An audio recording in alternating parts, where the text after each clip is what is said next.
Hi hello friends, welcome back to our channel. நான் உங்கள் மன்னார்குடி பொண்ணு வித்யா. இன்னைக்கு என்ன வீடியோ அப்படின்னு பார்த்துக்கிட்டோம்னா, நம்ம ப்ரெக்னெண்ட்டாக இருக்கிறப்ப முடி கண்ணா முன்னான்னு வளர்ந்துருக்கும், கொஞ்சம் கூட முடி கொட்டியிருக்காது.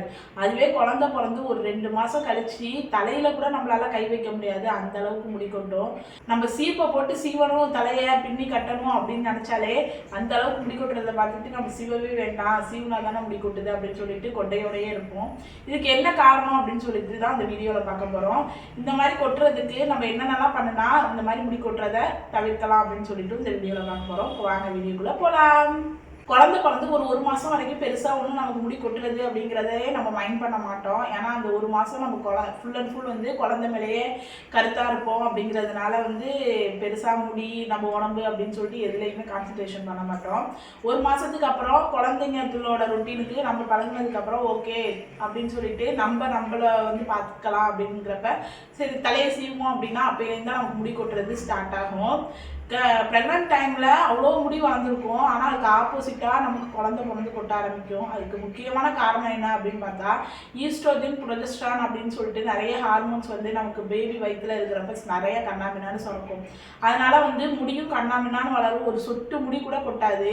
முடியே வளராது அப்படிங்கிறவங்களுக்கு கூட கன்சீவாக இருக்கிறப்ப முடி வந்து அந்த அளவுக்கு நிறைய வளரும். சில பேர் சொல்லுவாங்க வயிற்றில் குழந்தை இருந்தப்போ அவ்வளோ முடி வளர்ந்துச்சு அப்படின்ட்டு. அதுக்கப்புறம் அவங்க புள்ள பிறந்ததுக்கப்புறம் எங்கேருந்துரா வளர்ந்த அப்படிங்கிற மாதிரி வளர்ந்தது எல்லாம் கொட்டுற மாதிரி இருக்கும். நமக்கு ரொம்ப ஸ்ட்ரெஸ்ஸாக இருக்கும். ஆல்ரெடி நம்ம குழந்தை பிறந்ததுல தூக்கம் இல்லாமல் அதுக்கப்புறம் யாராவது ஏதாவது சொல்கிறதுன்னு ஸ்ட்ரெஸ்ஸாக இருக்கும். இந்த முடி கொட்டுறதை பார்த்தா அதுக்கு மேலே ஸ்ட்ரெஸ் ஆகி ரொம்ப தான் முடி கொட்டும். இதுதான் காரணம். அந்த ஹார்மோன்ஸ் வயிற்றில் இருக்கிற பிறகையும் நல்லா சுரக்கிறதுனால நமக்கு நல்ல முடி வளரும். அதே ஹார்மோன்ஸ்க்கு அப்படியே குறையும் குழந்தை பிறந்ததுக்கப்புறம். அது வந்து நார்மல் அப்நார்மல் அப்படி இப்படின்னு சொல்லிட்டு ஒரு வருஷம் ஆகும் அது வந்து செட் ஆகிறதுக்கு நம்ம உடம்புல. அதனால தான் வந்து அது 1 வருஷம் வரைக்கும் ரொம்ப முடி கொட்டும் அப்படின்னு சொல்லுவாங்க. இதை வந்து இந்த 1 வருஷத்துக்கு வந்து நாங்கள் எதையுமே கண்டுக்கவே கூடாதா, முடி கொட்டுறது கொட்டிட்டு தான் இருக்குமா அப்படின்னு நீங்கள் கேட்கலாம். இல்லைங்க, நீங்கள் சாப்பாட்டு முறை, அப்புறம் ஸ்ட்ரெஸ் இல்லாமல், அப்புறம் வந்து நீங்களே உங்களை கேர் பண்ணிக்கிறது, இது மாதிரிலாம் செஞ்சீங்க அப்படின்னா 100% கொட்டுற முடி வந்து ஒரு 50% குறையும். நம்ம டேக் கேர் பண்ணிக்கணும். ப்ரெக்னன்சி டைமில் முடி அதிகமாக வளர்கிறதுக்கு இன்னொரு ரீசன் என்ன அப்படின்னா, நம்ம கரெக்டாக சாப்பிடுவோம். டயட் வந்து கரெக்டான டயட்டு, கரெக்டாக எல்லா ஃபுட்டும் நம்ம சாப்பிடுவோம். அயன், விட்டமின், ப்ரோட்டீன் இருக்கிற மாதிரி வந்து சாப்பிடுவோம். அன்ஹெல்தி ஃபுட்லாம் எதுவுமே சாப்பிட மாட்டோம். வயிற்றில் குழந்தை இருக்கிறப்ப பிள்ளைருக்கு நல்லா சத்தாக சாப்பிடணும் அப்படின்னு சொல்லிட்டு நல்லா சத்தாக சாப்பிடுவோம்.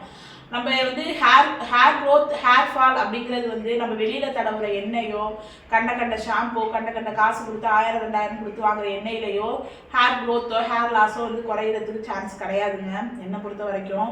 நீங்களே யோசிச்சு பாருங்க, கன்சீவாக இருக்கிறப்ப நம்ம எந்த எண்ணெயுமே தடவ மாட்டோம், பெருசாக முடியை பாதுகாக்க மாட்டோம். ஆனால் அவ்வளோ ஷைனிங்காக இருந்திருக்கும் முடி, அவ்வளோ லாங்காக வளர்ந்துருக்கும், முடி சுத்தமாக கொட்டியிருக்காது. அதுக்கு முக்கியமான காரணம் நம்ம எடுத்துக்கிட்ட ஃபுட்டு மட்டும்தான்.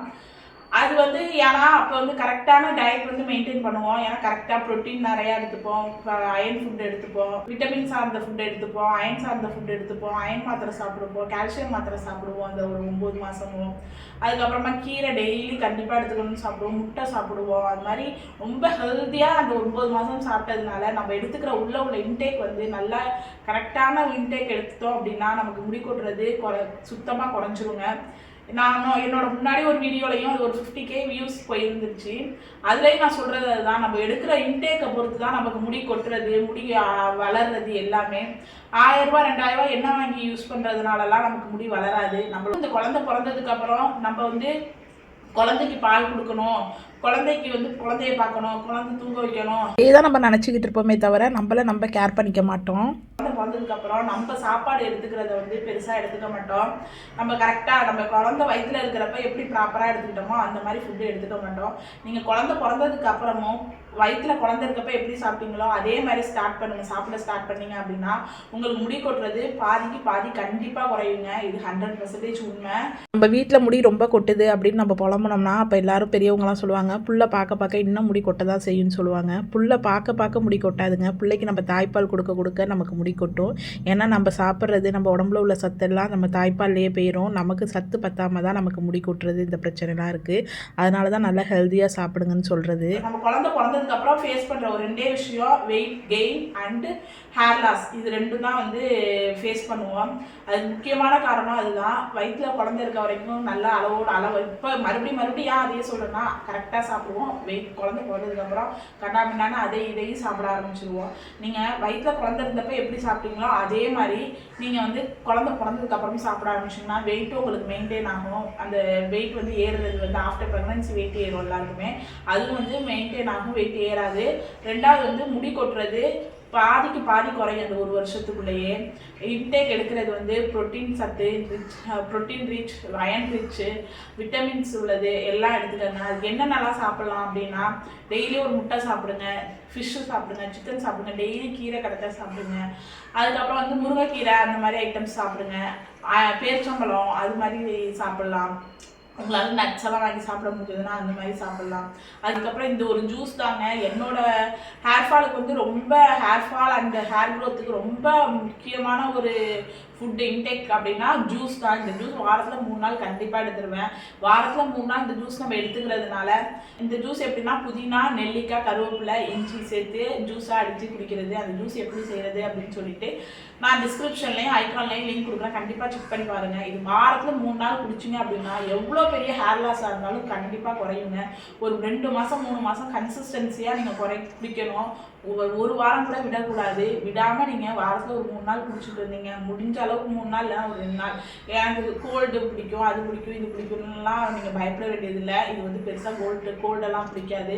உங்களுக்கு சைனஸ் ப்ராப்ளம் அந்த மாதிரி இருந்ததுன்னா அந்த பச்சை தண்ணி ஊற்றி அடிக்காமல் சுடு தண்ணி ஊற்றி அடித்து எடுத்துக்கலாம். அந்த ஜூஸ் குடிக்கலாம். குடிச்சிங்க அப்படின்னா நல்ல ஹேர் ஃபால் வந்து முடி கொட்டுறது உங்களுக்கு கண் கூட பார்ப்பீங்க நிற்கிறது. அந்த ஜூஸ் குடிக்கலாம்.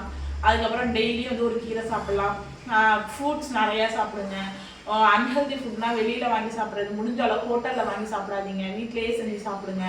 இதெல்லாம் நீங்கள் ஃபாலோ பண்ணீங்க ஒரு மாதம் இதை ஃபாலோ பண்ணி பார்த்தீங்கன்னா ஆட்டோமேட்டிக்காக உங்களுக்கு வந்து முடி கொட்டுறது வந்து ஆட்டோமேட்டிக்காக குறையிறத நீங்கள் கண்கூடாக பார்க்கலாம். ஒரு வருஷத்துக்கு அந்த ஹார்மோன்ஸ் எல்லாம் செட்டில் ஆகிற வரைக்கும் நம்ம முடி வந்து அப்படி தான் கொட்டிக்கிட்டு இருக்கோம். அதனால் நீங்கள் கவலையே படாதீங்க. சில பேர் சொல்லுவாங்க பிள்ளைங்க நம்ம வந்து வீட்டில் புலம்புவோம் முடி கொட்டுதுன்னு நம்ம கொண்டையோடையே நிற்போம். அந்த மாதிரி கொண்டையோடையே நிற்காதீங்க. எவ்வளோக்கு எவ்வளோ நீங்கள் கொண்டையை போட்டுக்கிட்டே சுற்றுறீங்களோ முடி கொட்டுது நான் பின்னுறதுக்கு எனக்கு கஷ்டமாக இருக்குது பின்னுனா ரொம்ப முடி கொட்டுன்னு நீங்கள் கொண்டை போட நம்ம முடி எக்ஸ்ட்ரா தான் கொட்டும். ஒரு நாளைக்கு 2 தடவை தலையை சீவி கட்டுங்க. இந்த டிப்ஸ் எல்லாம் நீங்கள் ஃபாலோ பண்ணிங்கனாலே உங்களுக்கு ஓரளவுக்கு வந்து முடி கொட்டுறது பாதி ஆயிரும். ஒரு வருஷத்துக்குள்ளேயே 2 தடவை வந்து காலையில் ஒரு தடவை சாயந்தரம் ஒரு தடவை நல்லா வந்து தலையை சீவி பின்னி நல்லா ஃபுல்லாக பின்னி லப்பர் பேண்ட் போட்டுக்கோங்க. எண்ணெய் வந்து வாரத்தில் ஒரு 2 நாள் 3 நாள் தேங்காய் எண்ணெய் வைங்க. அந்த தேங்காய் எண்ணெய் வந்து எப்படி இருக்கலாம் அப்படின்னா கருமெல்லாம் வீட்டில் தேய்க்கிற எண்ணெயிலேயே இந்த செக்கெண்ணெய் இருக்கும்ல அதுலேயே கருவேப்பிலை, கரிசலாங்கண்ணி, கருஞ்சீரகம், நெல்லிக்காய் இதெல்லாம் போட்டு ஈஸியாக வீட்டில் செம்பருத்தி இலை அதெல்லாம் போட்டு மிக்சியில் ஓட்டி அந்த எண்ணெயில் கொதிக்க வச்சு அந்த எண்ணெயை யூஸ் பண்ணுங்கள். இதெல்லாம் வந்து நீங்கள் ஃபாலோ பண்ணீங்க அப்படின்னா உங்களுக்கு கண்டிப்பாக முடி கொட்டுறது ஸ்டாப் ஆகும். ஸ்ட்ரெஸ் ஃப்ரீயாக இருங்க. உங்களுக்கு வந்து ஸ்லீப் ரொட்டீன் மாறினாலுமே நம்ம முடி கொட்டும். ஏன்னா வந்து நம்ம குழந்தை பிறந்து ஒரு 3 மாதத்துக்கு சுத்தமாக நமக்கு தூக்கமே இருக்காது அப்படிம்போம். புள்ள தூங்குது அப்படின்னா ஒரு 5 நிமிஷம் தூங்கினா அப்போ நீங்கள் கண்டிப்பாக தூங்குங்க. தூங்குற நேரத்தில் நம்ம வேலை பார்ப்போம், முடிச்சிருக்க நேரத்தில் நம்ம பார்த்துப்போம். நம்ம வந்து ஃபஸ்ட்டு ஒரு வருஷத்துக்கு வந்து குழந்தை பக்கத்துலேருந்து நகரவே மாட்டோம். நீங்கள் தான் உங்களுக்கு பார்த்துக்க ஆள் இல்லை, நீங்கள் தான் பிள்ளைய பார்த்துக்கணும் அப்படின்னா குழந்தை முடிச்சிருக்க நேரத்தில் மட்டும் நீங்கள் வந்து வேலையை பாருங்கள். எல்லோரும் சொல்லுவாங்க குழந்தை தூங்குற நேரத்தில் வேலையை பாருங்கன்னு. நான் வந்து என்ன சொல்கிறேன் அப்படின்னா குழந்தை முடிச்சிருக்க நேரத்துலேயே நீங்கள் வேலையை பாருங்கள். குழந்தை தூங்குற நேரத்தில் கண்டிப்பாக நீங்கள் தூங்குங்க. ஏன் அப்படி சொல்கிறேன் அப்படின்னா குழந்தை முடிச்சிருக்க நேரத்தில் குழந்தைய சுற்றி ஒரு 4 தலானியை போட்டு விட்டு நீங்கள் போயிட்டீங்கன்னா குழந்தை எங்கேயுமே நகராது. ஏன்னா ஒரு 5-6 மாதம் ஆகும் குழந்தைங்க வந்து நகர்றதுக்கு. அது வரைக்கும் படுத்த இடத்துல தான் கிடப்பாங்க. அந்த நேரத்தில் உங்கள் கண்ணு முன்னாடி போட்டுக்கிட்டு நீங்கள் வேலையை பார்த்துருங்க. மற்ற நேரத்தில் தூங்கிடுங்க. ஏன்னா நம்மளோட செல்ஃப் கேர் ரொம்ப ரொம்ப முக்கியம். கெமிக்கல் கலக்காத ஷாம்பு வந்து அதிகமாக யூஸ் பண்ணுங்கள். அதுக்கப்புறம் வந்து இந்த ஹேர் ஸ்ட்ரைட்னிங் பண்ணுறேன் அப்படின்னு சொல்லிட்டு மிஷின்லாம் யூஸ் பண்ணாதீங்க ஃபஸ்ட்டு ஒரு வருஷத்துக்கு. அப்புறம் தலையை வந்து காலையிலே குளிச்சுடுங்க. வாரத்தில் ஒரு 2 நாள் தலை குளிங்க. பிள்ளைக்கு சளி பிடிச்சிரும், உனக்கு சளி பிடிச்சிரும், குளிக்காதன்னா வீட்டில் சொல்கிறாங்க அப்படின்னா அதெல்லாம் கேட்காதீங்க. வாரத்தில் ஒரு 2 நாள் முடிஞ்ச அளவுக்கு காலையிலே தலையை குளிச்சுட்டு நல்லா வெயிலில் காய வச்சுக்கோங்க. ஹேர் ட்ரையர் யூஸ் பண்ணி நான் தலை காய வைக்கிறேன் சீக்கிரம் காயணும் அப்படிலாம் பண்ணாதீங்க. நல்லா போய் வெளியில் உட்காருங்க. தலையை காய வச்சு பின்னி கட்டிடுங்க. அதுக்கப்புறம் வந்து ஆயில் வந்து நான் சொன்னாப்புல ஏதாவது வீட்டிலையே ரெடி பண்ணி யூஸ் பண்ணுங்கள், இதெல்லாம் ஃபாலோ பண்ணுங்கள். ஆஃப்டர் ப்ரெக்னன்சி வந்து நம்மளோட செல்ஃப் கேர் ரொம்ப ரொம்ப முக்கியம். நம்ம உடம்பு நம்ம பார்த்துக்கணும், நல்லா சாப்பிடணும், நல்லா எக்ஸசைஸ் பண்ணணும், நல்லா டயட் மெயின்டைன் பண்ணணும். டயட்னா எதையும் சாப்பிடாம இருக்கிறது இல்லை, அன்ஹெல்தி ஃபுட்டெல்லாம் அவாய்ட் பண்ணிவிட்டு ஹெல்த்தியான ஃபுட் சாப்பிட்றது தான் டயட்டே இப்போயும் சொல்கிறேன். அதை மெயின்டைன் பண்ணணும். அதனால் வந்து நல்லா தூங்குங்க, ஸ்ட்ரெஸ் இல்லாமல் பார்த்துக்கோங்க. எந்த அளவுக்கு ஸ்ட்ரெஸ் இருக்கோ அந்த அளவுக்கு முடி வந்து கொட்டும். நான் சொன்ன இந்த எல்லா டிப்ஸையும் நீங்கள் ஃபாலோ பண்ணிங்கன்னா கண்டிப்பாக சொல்கிறேன், எவ்வளோ முடி கொட்டுறவங்களுக்காக இருந்தாலும் கண்டிப்பாக முடி கொட்டுறது ஸ்டாப் ஆகும். இதெல்லாம் ஃபாலோ பண்ணிவிட்டு எனக்கு முடி கொட்டலை அப்படின்னா கண்டிப்பாக வந்து எப்படி கேளுங்க. புதுசாக குழந்தை பிறந்த அம்மாக்கள் ஒரு 2 மாதம் நான் சொன்ன டிப்ஸ் எல்லாம் ஃபாலோ பண்ணி பாருங்கள். கண்டிப்பாக சொல்கிறேன், உங்களுக்கு முடி கொட்டுறது குறையும். இது வந்து என்னோட லைஃப்பில் நான் வந்து ஃபேஸ் பண்ணது தான். வந்து எப்பயுமே எல்லா வீடியோலையும் நான் சொல்கிறது ஒன்று தான். என்னோட விஷயத்தில் நான் என்ன ஃபேஸ் பண்ணேன், நான் என்ன பண்ணினேங்கிறது தான் உங்களுக்கு நான் ஷேர் பண்ணுவேன். அதனால் வந்து நான் வந்து எதுவுமே பொய்யா சொல்லலை. நீங்கள் கண்டிப்பாக ட்ரை பண்ணி பாருங்கள், கண்டிப்பாக உங்களுக்கு ஹேர் ஃபால் குறையும். ஓகே ஃப்ரெண்ட்ஸ், இந்த வீடியோ உங்களுக்கு யூஸ்ஃபுல்லாக இருக்கும்னு நினைக்கிறேன். யாராவது நியூலி மாம் யாராவது இந்த மாதிரி ஹேர் ஃபால் ஆகுது அப்படின்னு சொல்லிட்டு ரொம்ப ஃபீல் பண்ணாங்கன்னா உங்களுக்கு இந்த வீடியோவை ஷேர் பண்ணுங்கள். தேங்க்யூ ஃபார் வாட்சிங். பாய்.